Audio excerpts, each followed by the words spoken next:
सूरत की अडाजन पुलिस ने अवैध गैस रिफिलिंग नेटवर्क का भंडाफोड़ कर हजारों का माल जब्त किया है। सूरत में अवैध गैस रिफिलिंग का कारोबार चल रहा है, लेकिन आपूर्ति विभाग को इस अवैध गैस रिफिलिंग नेटवर्क पर नजर नहीं पड़ती। पुलिस अब ऐसे अवैध गैस रिफिलिंग नेटवर्क पर नकेल कस रही है। अडाजन पुलिस ने अवैध गैस रिफिलिंग नेटवर्क को पकड़ लिया है। आरोपी देमाराम बुद्धाराम चौधरी को बिना पास परमिट के गैस रिफिलिंग करने पर पालनपुर कैनाल रोड से गिरफ्तार कर लिया गया है। पुलिस ने आरोपियों के पास से अलग अलग कंपनियों की गैस बोतल समेत 21,000 से ज़्यादा सामान जब्त कर लिया है। बिना अनुमति में एक सिलेंडर से दूसरे सिलेंडर में गैस रिफिलिंग कर लोगों की जान से खिलवाड़ करने वाले आरोपियों के खिलाफ पुलिस ने कार्यवाही की है।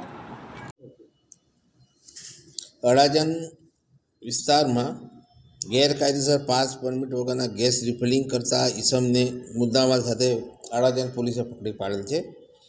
એનામાં પોલીસને બાતમી મળેલ હતી કે એલપી સવાની રોડ ઉપર પાલનપુર રોડની બાજુમાં કેટલાક જો ધંધો કરે છે ગેસના બાટલાનો ને એનો, એની અંદર અલગ અલગ કંપનીના 11 જેટલા બાટલાઓ પકડી પાડેલ છે, જેની અંદર આરોપી તરીકે દેવરામભાઈ બુધાભાઈ ચૌધરી છે, જે મારવાડી છે અને મૂળ રાજસ્થાનના રહેવાસી છે અને અહીંયા વીર સાવરકર ઉગત કેનાલ પાસે રહે છે।